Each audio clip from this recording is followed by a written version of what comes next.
Greetings folks, and I hope you're all fit and well out there in collecting land, and welcome back to the channel for another unboxing and review. And today we are venturing into new territory for the channel with our first ever dive into Eaglemoss and their take on the now legendary USCSS Nostromo, designed by Ron Cobb for Ridley Scott's 1979 seminal masterpiece that is Alien. But before we dive in, I would like to send a seasonal shout out to everyone who supported the channel in 2024, and please drop a like on this review and help other people find the channel. And if you haven't already, please mash that subscribe button and bell notification icon.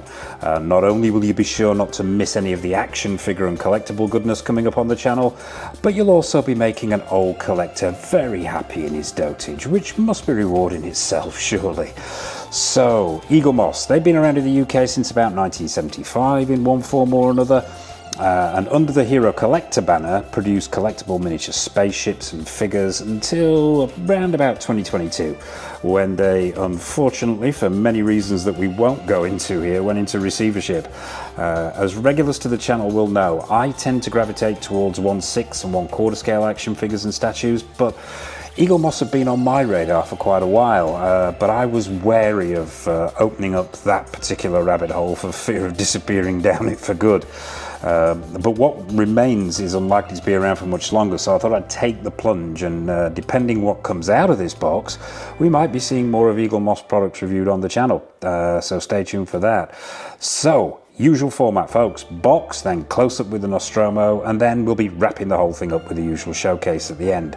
But that's enough of my ramblings. Let's have a look at this box itself, and a fairly sizable box it is too, and some nice presentation going on here from Eaglemoss if I can get this turntable to stop spinning, which it doesn't want to do. There we go. Yeah, as I said, pretty large box, and a nice presentation. Box size sort of tends to bring us on prematurely to scale. The question is scale. Now, Eaglemoss have been producing these, or had been producing these miniature spaceships for a number of years, and nailing down actually what the scale is of these is very, very difficult. They pretty much made it up as they went along, I think. This is actually the XL version, and I believe there was, and I think it's about maybe, I don't know, 4 or 5 years old, something like that, maybe a little bit older. But I believe there was a smaller version released prior to this. But yeah, as I say, nailing down Eaglemoss and their scale is a task better suited to someone more skilled than I. But yeah, box itself really, really nicely presented. What you've got on the front here is a shot of the miniature ship itself. There's sort of this green splatter thing going on at the bottom here. It says Alien, USCSS Nostromo across the top, and there's a sort of star field in the background there with a green nebula going on, and Hero Collector at the bottom there. On the sides it says Alien, Nostromo, and there's a brief history of the ship itself and its crew. Same story on the right hand side. On the bottom, same thing again, this time slightly different shot of the miniature, but the same description. On the top of the box, same thing again, I believe. Yeah, same thing again, but just in black this time. Around the back, you have all the usual credits and warnings. Don't piss this ship off, or it might not cancel the self-destruct sequence. So yeah, that's the box itself. I believe it is magnetically clasped somewhere around here. Yeah, magnetically clasped box, but this is brand new, even though it was released a number of years ago. Literally just come from through the front door and gone straight in front of the camera. So the seals are still intact on this one, so we will do what we always do. We will break those seals open, dive down onto the table, and find out what this version of the Nostromo is all about. Okay folks, so here she is. It's the Nostromo herself, straight out of the box, straight onto the stand, and straight onto the turntable. And first impressions, and as I mentioned at the top there, Eaglemoss this is a new one on me, my first ever piece of this, and I've got to say I am pretty impressed. I think the scaling is right, the proportions are right, the paint applications and the attention to detail look really, really good indeed. And as an overall package, yeah, and for a first time with Eaglemoss, I've got to say I am suitably impressed. But what we'll do is we'll get it off that stand, get it off that turntable, and punch in for a closer look at the details. Okay, so off the stand, folks, and let's have a look at some of the details here. And from above, from a slightly different angle, this thing continues to impress, I must admit. We'll take it off this stand, and so you can have a look at how this stand works, which comes with the piece itself. Now, putting this down, I'm going to be super careful because that antenna at the front there, it wants to lean forward. So I'm going to put this thing upside down for the time being while we take a quick look at the stand, simply because this antenna here is super delicate and it is quite sort of forward heavy, so to speak. And if it falls at the front there, this could easily snap off. So we'll have a quick look at the stand. And the stand is really nice. It is actually metal, this stand, which surprised me straight out of the box. I'm just going to undo this section here so I can have a quick look at it. So yeah, it's one oval piece of metal here, obviously with that hole there for the plastic clip to hold the ship in place. Underneath, you've got this felt pad on the metal base itself, which is really, really nice to see.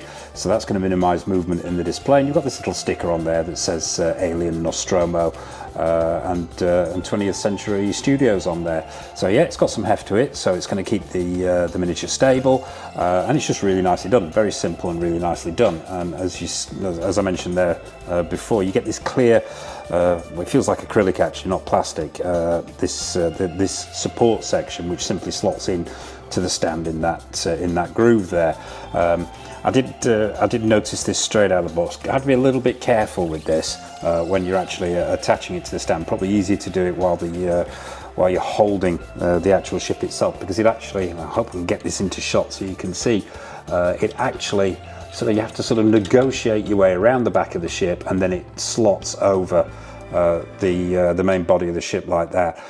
It feels very, very secure. And it doesn't feel like you're going to damage the paint applications on the ship itself. It's holding it firmly, but it doesn't feel like it's holding it too firmly, if that makes sense. But I would be wary of taking it on and off this stand on a regular basis, because it might scratch that paintwork. So let's have a look at the details here. Now, as I mentioned at the top there, what really struck me was the attention to detail and paint application, and getting this thing up close, I've got to say I am really, really impressed.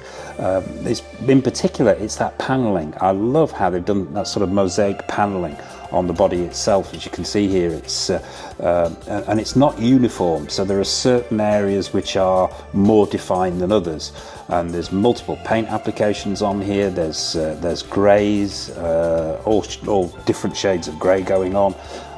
There are browns on here to give it a sort of a slightly weathered look. That brown paint, particularly around the back here, and these engine ports and these flaps around the engine ports, really nicely done to give it that sort of weathered and used look. On the top here, they've got the detailing is really, really very, very well done. I have to say, first impressions here, and I think I most certainly will be picking up more of Eaglemoss's stuff. I think this is looking very good. Now, the top section of the ship itself, I believe, is metal. This is cold to the touch. I believe this section here is metal. This section here could be metal as well, possibly plastic. I'm having to tap this to identify which areas are plastic. These are definitely plastic. These sort of nacelle sections at the side of the ship itself, they're definitely plastic. This fuselage section at the front here, most certainly that is metal, because you can feel the difference between how cold it is. Underneath, I believe, is pretty much all plastic. So you've got a combination here of metal and plastic going on, but it's got some heft to it. It's not overly heavy, but it feels substantial. Let's take a look at the front and the detailing on the front. Really nice to see they've got all the relevant antenna going on there, and the bridge section is clearly visible as well.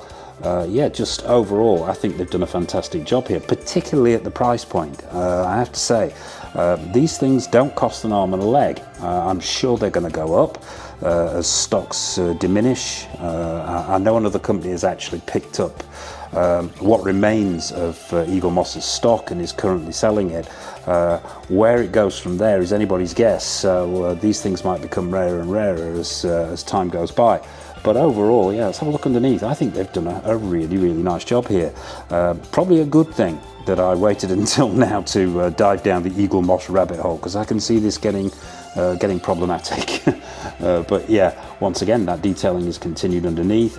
All the little individual panels picked out, and sort of it was Cobb and the Nostromo's trademark in the movie was this sort of industrial look, this functionality, not only within the ships themselves, but within the sets too, and that really is reflected very, very well here. And you've got these landing thrusters, which are done really nicely, which are picked out with these grills. Paint applications very, very good. Detailing absolutely on point, and yeah, I am very, very impressed with that. So there you have it, folks. That is the Nostromo, courtesy of Eaglemoss and Hero Collectors. What are your thoughts on this piece? What do you think about it? Is it something you've got in your collection? Do you collect these kind of things?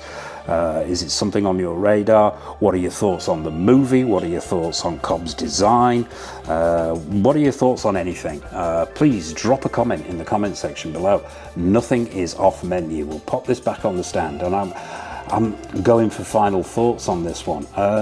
I'm loath to give this. That is one thing I have just noticed. It can be a little bit problematic getting this this perspex section to actually stay in this stand. It needs a little bit of pressure on there, but once you got it on, it's pretty secure.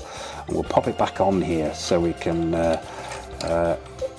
go in for those final thoughts. I've got to say, yeah, I am suitably impressed. I'm not going to, as I mentioned, not going to score this out of 10. I don't have any other Eaglemoss products. I don't have anything in this ilk. I do have a selection of miniature ships which have been produced by other companies, but nothing in this scale. I would say comparatively it is very, very good indeed, but I'm going to reserve judgment on a score until possibly we get another piece to compare it to. But yeah, there you have it. That is, as I say, Eaglemoss's take on the Nostromo. That about wraps it up for this review, folks, bar the showcase, which we'll be zipping over to shortly.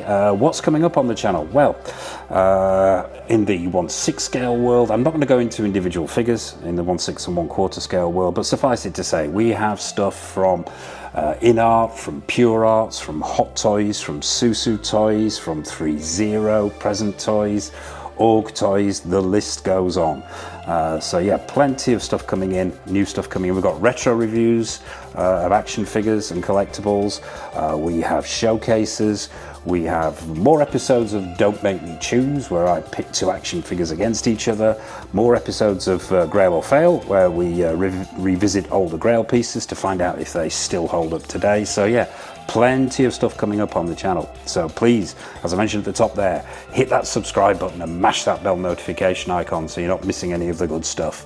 And I suppose all that remains for me to say is, from myself and from the Nostromo and its crew, take care of yourselves, happy collecting, and it's over to the showcase.